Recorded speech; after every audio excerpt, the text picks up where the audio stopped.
여러분들도 이렇게 다윗처럼 어떻게 하면 하나님을 기쁘시게 할 수 있을까 꼭 한번 생각하고 기대해 보시기 바랍니다. 구독과 좋아요, 알림 설정까지. 행복한 순대로 TV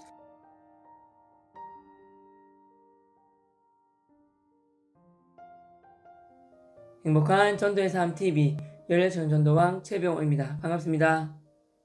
감사하게도 정글도 목사님 말씀을 듣고 은혜를 받으면 받을수록 더더욱 제가 만난 예수님을 제 주변 모든 분들에게 자랑하고 소개하고 싶었습니다. 하루는 금요철학 때 목사님께서 이렇게 말씀하셨습니다. 여러분, 다윗은 하나님이 정말로 사랑하는 성경인물입니다.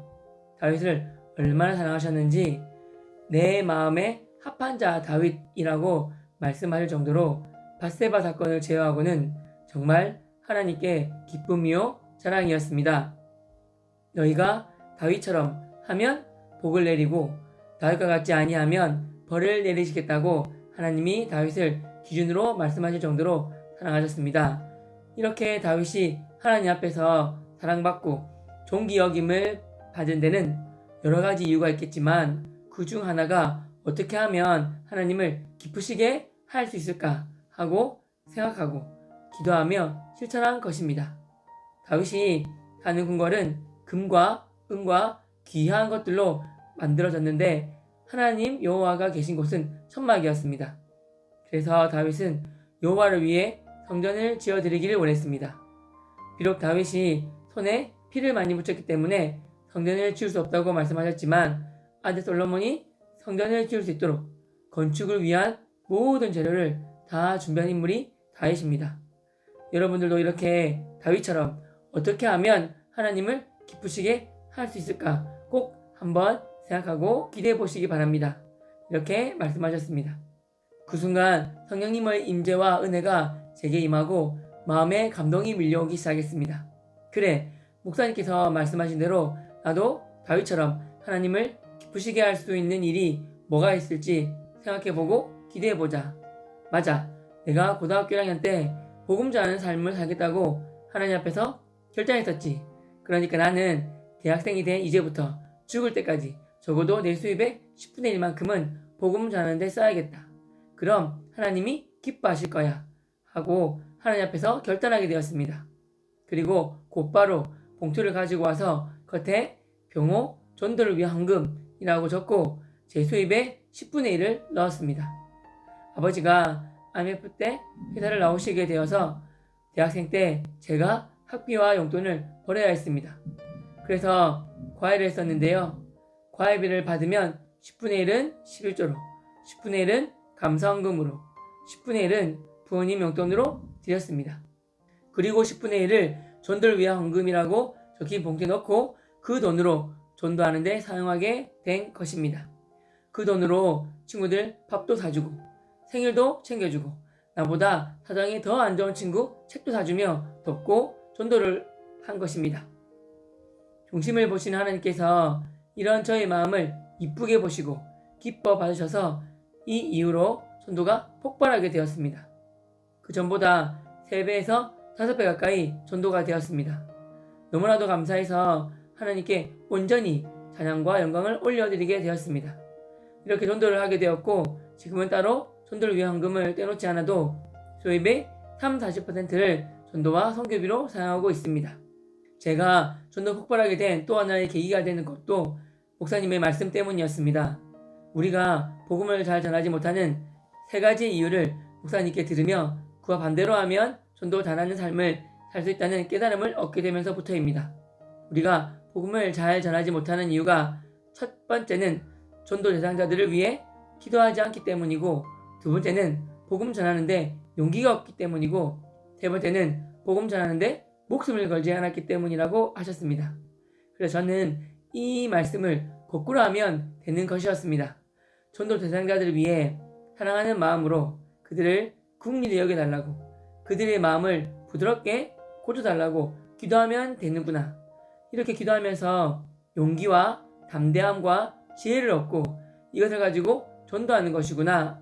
그리고 내게 주신 탤런트와 능력, 시간, 건강, 물질, 열정, 에너지, 지위, 영향력 모든 것을 가지고 다른 허튼 곳에 쓰지 않고 오로지 복음 전하는데 올인하면 되는구나. 복음 전하는 삶에서 나의 존재 의미를 찾고 예수님을 증거하는 삶에서 나의 존재 가치와 존재 목적을 찾는 것이다. 예수님을 전하는 삶이 곧 내가 살아 숨쉬는 이유이고 거기서 나의 삶의 기쁨과 행복과 만족을 찾고 누리는 것이다.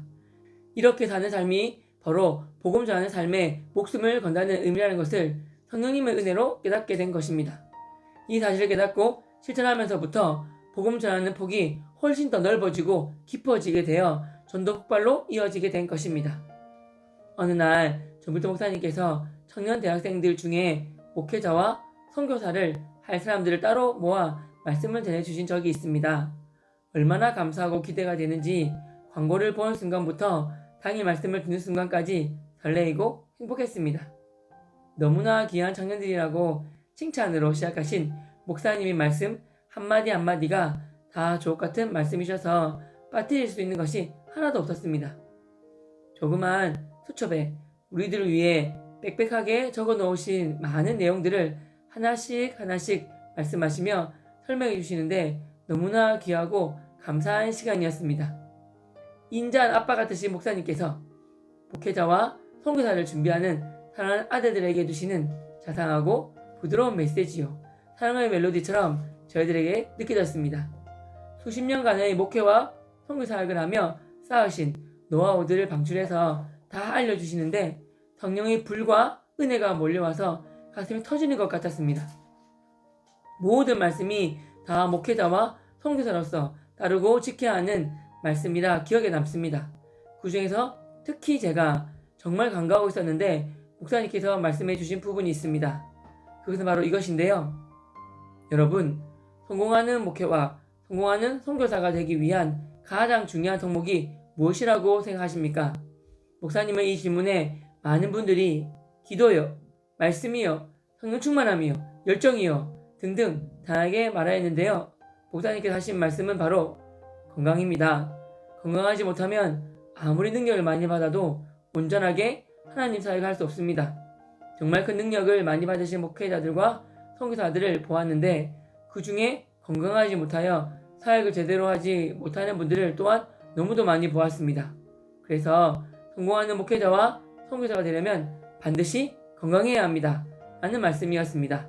사실 그 전에 저는 이 땅에 사는 동안 나를 불살라서 살아 없어져 버리지 않는 생각으로 열심히 하지만 별로 나의 건강을 돌보지 않았는데 이것 또한 지혜롭지 못하다는 생각이 들었습니다. 하나님께 받은 달란트를 온전하게 다 쏟아부으려면 반드시 건강해야 한다는 말씀이 정말 맞다고 믿음으로 받아들여졌던 것입니다. 다니엘이 하나님의 은혜로 4대 왕에 걸쳐 60년간 통치한 것을 보면 다니엘 또한 건강관리를 잘했기 때문에 그렇게 긴 시간 동안 은혜로 건강하게 총리로서의 임무를 다할 수 있었습니다. 이 말씀을 들으며 건강관리를 잘하지 않은 저를 돌아보고 반성하게 되었습니다. 하나님의 성전이 나의 몸을 건강하게 유지하여 하나님께서 마음껏 나를 쓰실 수 있도록 관리 잘하자고 결심하게 되었습니다. 어느 해 6월 5일 저녁부터 현충일인 6월 6일 아침까지 12시간 동안 나라를 위한 구국 기도회를 한 적이 있습니다. 부산 백스코에서 진행된 이 구국 기도회에 10,000명이 넘는 부산 청년들이 모였습니다. 그때 교회를 선언하신 분이 정필도 목사님이셨습니다. 교회 선언 후 거기 모인 청년들과 함께 찬양과 말씀과 기도를 하며 밤을 새우게 되었습니다. 다음날 아침 폐회를 선언하시고 축도로 마무리해 주신 분 또한 정필도 목사님이셨습니다. 그때의 기억이 아직도 생생한데요. 청년들이 밤을 새며 나라를 위해 목숨 걸고 하나님께 기도하는 모습을 보시고 목사님께서 기뻐하셨습니다. 정필도 목사님께서도 댁에 가지 않으시고 그곳에서 우리와 함께 기도하셨습니다. 기도 대장 되신 정필도 목사님과 함께 밤을 새며 기도한 경험이 저에겐 너무나 값진 경험이었습니다. 저도 그렇게 죽을 힘을 다해 밤을 새며 기도한 것이 그때가 처음이었습니다. 그날 그곳에서 성령의 능력과 나타나심이 충만하게 역사하심을 경험하였습니다. 그리고 역시 우리 정필도 목사님 대단하신 분이셔. 영적 거인 정필도 목사님과 함께 밤새 기도하며 은혜 받고 목사님의 기도하시는 모습을 직접 볼 수 있었던 귀하고 값진 순간이었습니다. 신앙생활에 지쳐 믿음이 사라지고 방황하던 후배의 친누나를 전도하여 수영로 교회로 인도하게 되었습니다. 그 누나는 예배를 드리며 찬양과 말씀과 기도 중에 은혜를 받아 예수님을 인격적으로 만나고 거듭나는 경험을 하게 되었습니다. 큰 은혜를 받은 누나는 곧 교회 리더가 되었고 충성을 다해 섬겼는데요. 하루는 정글동 목사님과 장로님들의 식사 자리에 음식을 준비하고 세팅하는 봉사를 하게 되었다고 합니다. 음식을 나르다가 우연히 듣게 된 목사님과 장로님과의 대화를 누나를 통해 직접 전해 듣게 되었는데요. 정글동 목사님께서 장로님들에게 여기 계신 여러 장로님들 정말 감사드립니다. 저처럼 부족한 목사를 이렇게 잘 섬겨주시고 물심양면으로 지원해 주셔서 목회하는 동안 너무나 행복한 목회를 할 수 있었습니다. 가장 훌륭하신 장로님들과 함께 목회를 할 수 있었던 저는 이 세상에서 가장 행복한 목회자였습니다. 담임 목사로서 마지막으로 여러 장로님들께 드리고 싶은 말씀이 있습니다. 첫 번째는 장로님들께서 담임 목사 청빙을 하시는데 저는 어떤 개입도 하지 않겠습니다. 우리 수영로 교회를 위해 장로님들께서 기도하시며 훌륭하신 목사님을 청빙하실 수 있도록 뒤에서 기도하며 중보하겠습니다. 두 번째는 저는 그동안 담임 목사를 하며 교회와 장로님들을 통해 넘치도록 많은 것들을 이미 받았습니다. 그런데 떠나는 저를 위해 장로님들께서 무언가를 준비하신다는 이야기를 들었습니다. 저는 이미 넘치도록 많이 받았으니 저를 위해 어떠한 것들도 하지 마십시오. 담임 목사로서 드리는 마지막 당부의 말씀입니다. 라고 하셨다고 합니다. 마침 음식을 나누며 정글동 목사님께서 장로님들께 하시는 이 말씀을 들은 누나는 감동의 눈물이 났다고 합니다. 누나는 음식 세팅을 마치고 나오면서 흐르는 눈물을 주체할 수 없었고 저절로 이런 감사의 기도가 나왔다고 합니다. 아, 하나님 정말 감사드립니다. 이렇게 훌륭하신 분을 담임 목사님으로 만나게 하시고 귀한 말씀을 통해 은혜 받게 하시어 감사드립니다. 정글동 목사님에게 하나님의 은혜와 능력이 임해서 수영로 교회 전 성도들까지 이렇게 큰 은혜와 복을 받게 되었습니다. 진심으로 감사드립니다. 하나님 하고요. 누나와 통화로 이 이야기를 듣게 되었는데 누나가 감동받아 울면서 말씀하셔서 듣고 있는 저도 감격이 몰려와서 같이 펑펑 울었던 기억이 납니다. 천국에는 우리가 영적인 존재로 가니까 서로 다 안다고 하잖아요. 천국 가면 저는 제일 먼저 예수님 품에 안길 것입니다. 그리고 정글동 목사님도 만나서 목사님 정말 감사드립니다. 이 땅에서 저희 영적 지도자, 영적 아버지가 되어주셔서 귀한 가르침을 주시고 지도해 주셔서 진심으로 감사드립니다.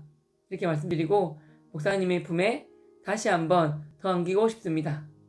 그날까지 부끄럽지 않도록 전심으로 기도하며 최선을 다해 끝까지 복음 전하는 제가 되겠다고 이 시간 다짐합니다. 끝까지 들어주셔서 감사드립니다. 사랑하고 축복합니다.